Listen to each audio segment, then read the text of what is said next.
اعوذ باللہ من الشیطان الرجیم بسم اللہ الرحمن الرحیم۔ Audio number 10۔ پچھلے آڈیو میں ہم نے سنا کہ نبی اکرم صلی اللہ علیہ وسلم نے اپنے سامنے اپنے اصحاب سے قرآن کو ہو بہو لکھوایا جیسا نازل ہوا تھا، اور پھر ابو بکر رضی اللہ عنہ نے ان سارے مواد کو سب سے لے کر حفاظ اور کاتبین وحی کی موجودگی میں اس کو یکجا کروایا۔ عثمان رضی اللہ عنہ نے پھر اس نسخے سے کئی کاپیز تیار کروائیں اور اسے قریش کی لغت کے حساب سے اسٹیبلش کیا۔ قریش کی لغت کے حساب سے مطلب مثال کے طور پر عثمان رضی اللہ عنہ کے مشورے پر صحابہ کرام قرآن کو مرتب کر رہے تھے تو ان کے درمیان لفظ التابوت کے بارے میں اختلاف پیدا ہوا کہ اسے کس طرح لکھا جائے، لمبی تے یا گول تے۔ تو قریش نے لمبی تے کہا اور زید بن ثابت رضی اللہ عنہ نے گول تے کہا۔ مدینہ میں یہ یوز ہوتا تھا، اس طرح استعمال کیا جاتا تھا۔ جب یہ معاملہ عثمان رضی اللہ عنہ کے پاس پہنچا تو انہوں نے کہا اسے لمبی تے سے لکھا جائے کیونکہ قرآن قریش کی زبان میں اترا ہے۔ اسی طرح ان نسخوں کی تیاری میں بعض جگہ الگ الگ اسلوب استعمال کیے گئے ہیں، جیسے میعتن جس کا مطلب 100 ہے، الف کے ساتھ اس کو لکھا جاتا ہے، اور فیعتن جس کا مطلب جماعت، اس میں الف نہیں لکھا جاتا۔ عطو کا لفظ جہاں بھی قرآن میں آیا ہے اس کے آخر میں الف آیا ہے، مگر سورۃ فرقان میں بغیر الف کے آیا ہے۔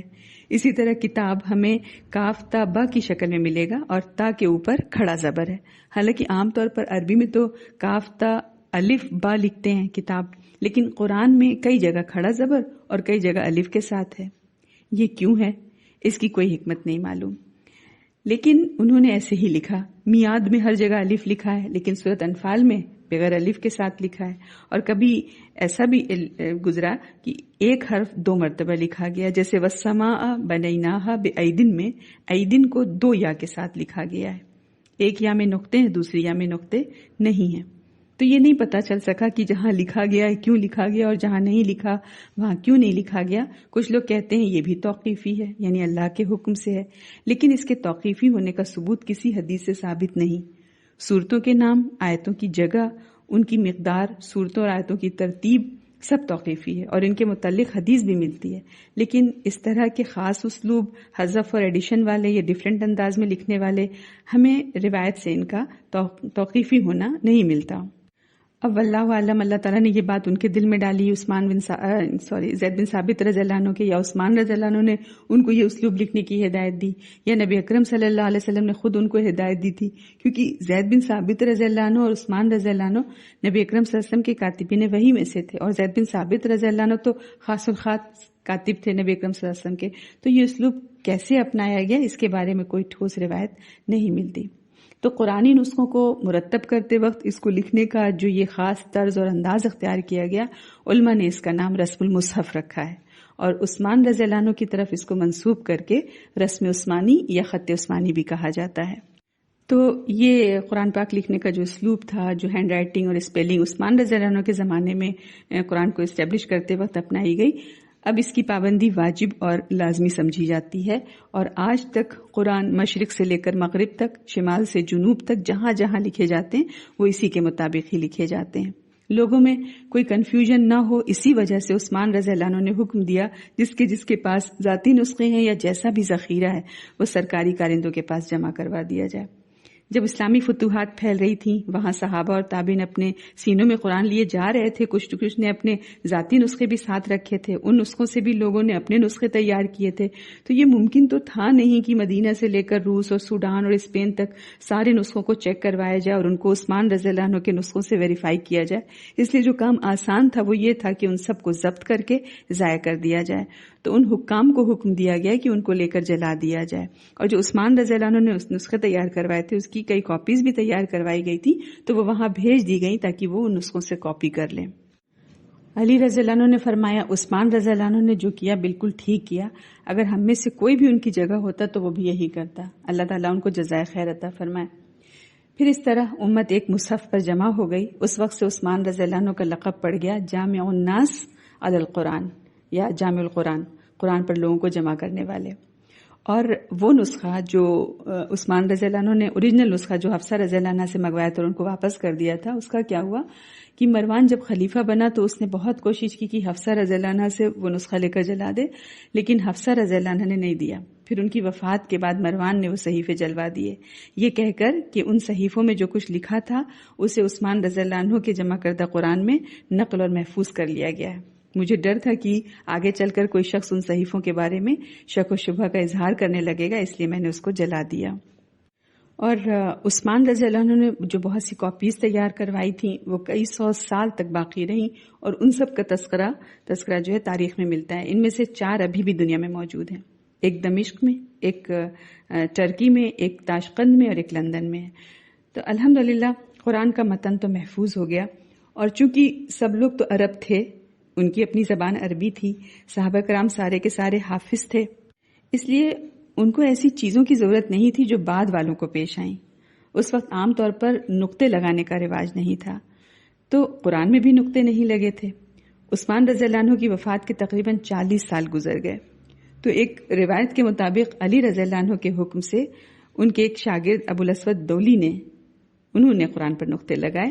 ایک نام یحییٰ بن یامر اور ایک نام نصر بن عاصم کا بھی آتا ہے، لیکن کوئی ٹھوس دلیل نہیں ہے کہ انہی لوگوں نے سب سے پہلے قرآن پر نقطے لگائے، مگر یہ بات کہی جا سکتی ہے کہ ان سب نے قرآن کے رسم الخط کی تحسین اور خوبصورتی اور اس کی تلاوت اور قرأت کو لوگوں کے لیے آسان بنانے میں نہایت اہم پارٹ ادا کیا۔ اور یہ نقطہ لگانا بھی یہ کوئی سرکاری حکم کے طور پر عمل میں نہیں آیا تھا، بلکہ جس کو ضرورت ہوتی تھی تعلیم اور تعلم کے لیے وہ لگاتا تھا، لیکن اس کو سرکاری حکم کے طور پر لازم کیا حجاج بن یوسف نے۔ حجاج بن یوسف نے حکم دیا کہ قرآن کو کوئی بھی نسخہ بغیر نقطوں کے قبول نہیں کیا جائے گا۔ اعراب کب لگے قرآن پر؟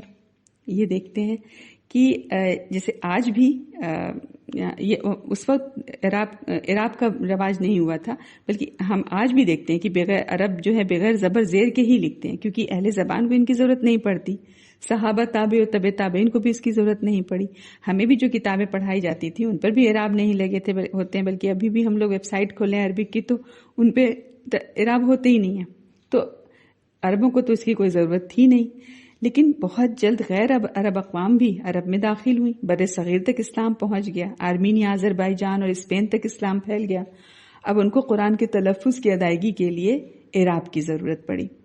عربوں کے لیے تو اعراب کی ضرورت نہیں ہوتی، اور جو اسلام میں داخل ہوتا وہ بھی عربی سیکھ لیا کرتا، لیکن قرآن تو سب کے لیے ہے، عربی اور غیر عربی، اس لیے اس کی ضرورت پیش آئی۔ تو یہ کام 2 صدی ہجری کے آخر یا 3 صدی ہجری کے شروع میں ہوا۔ خلیل ابن احمد فراہیدی یہ کئی علوم کے موجد ہیں، اور اعراب کا سب سے پہلا تصور دینے والے بھی یہی ہیں، اور قرآن پر اعراب بھی انہی نے لگایا۔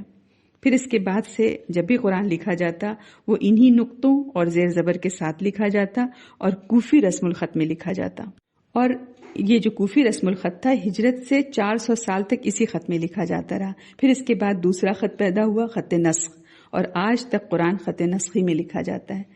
اس میں مزید بہتری ہو رہی ہے، خط نسخ میں قرآن مسلم ممالک کے بیشتر حصوں میں لکھا جاتا ہے، اور باقی جو ہے الجزائر اور مراکش اور ٹیونس، لیبیا وغیرہ میں ایک خاص مغربی خط یوز کیا جاتا ہے، تو وہاں خط مغربی میں لکھا جاتا ہے۔ خط نسخ میں ہمارے یہاں بھی لکھا جاتا ہے، لیکن وہ ساؤتھ افریقن یا پرشین وے آف رائٹنگ جو ہوتی ہے وہ فونٹ استعمال ہوتا ہے، جسے ہم انڈو پاک اسکرپٹ کہہ دیتے ہیں، اور عربک وے آف رائٹنگ کو عثمانی اسکرپٹ کہتے ہیں، جبکہ دونوں ہی عثمانی اسکرپٹ ہے، فونٹ اسٹائل مختلف ہیں۔ اسی طرح سے دیکھیں جو قرأت کا مسئلہ آتا ہے، تو قرآن میں بہت سے لفظ ایسے ہیں جو ایک علاقے میں بھی 2 طرح سے بولے جاتے ہیں۔ عثمان رضی اللہ عنہ نے اس کو اسی ڈائلیکٹ میں کر دیا تھا، حجاز کے ڈائلیکٹ میں کر دیا تھا، لیکن اسی حجاز میں بھی الفاظ ایک ہی الفاظ کو کئی طرح سے بولے جاتے تھے، تو قرآن میں بھی اس طرح کے الفاظ تھے۔ اس کو صحابہ کرام نے نبی اکرم صلی اللہ علیہ وسلم سے مختلف طریقے سے سنا بھی تھا، اور تواتر سے وہ پہنچا تھا، تو وہ بھی قرآن کا حصہ ہیں۔ ہم جو 7 قرأتوں کا نام سنتے ہیں وہ 7 قرأت یہی ہیں، وہ 7 قرأت جو صحابہ کرام سے تواتر کے ساتھ منقول ہیں اور رسم عثمانی کی حدود کے اندر ہیں، اور صحابہ کرام کے زمانے سے لوگ اس کو اسی طرح پڑھتے آ رہے ہیں، وہ بھی قرآن کا ویسے ہی حصہ ہے جیسے کوئی اور بھی اوتھینٹک روایت حصہ ہے۔ اس طرح کی روایتیں 10 مشہور ہیں، ان میں سے 7 زیادہ مشہور ہیں۔ یہ ساری کی ساری متواتر روایتیں کہلاتی ہیں۔ جیسے مالک اور ملک دونوں لفظ استعمال ہوتے ہیں، کچھ لوگ مالک کہتے تھے، کچھ لوگ ملک کہتے تھے۔ ملک وہاں میم لام کاف سے لکھا ہوا ہے، عثمان رضی اللہ عنہ نے جو کروایا تھا اسٹیبلش، کھڑا زبر اس پر لگا دیں تو مالک پڑھا جائے گا. اس وقت تو کوئی حرکت ہی نہیں اور دونوں طرح سے پڑھنا ثابت تھا، اور عرب میں اس کو دونوں طرح سے بولا جاتا تھا، یعنی مفہوم بھی فرق نہیں تھا.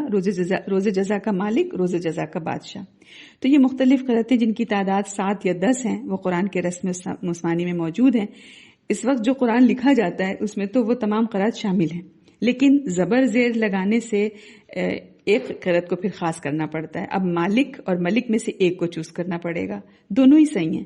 تو سب کی رائے سے ایک طریقہ اختیار کیا گیا کہ امام حفص کی روایت جو امام عاصم سے ہے اس کے مطابق قرآن کا نسخہ لکھا جائے.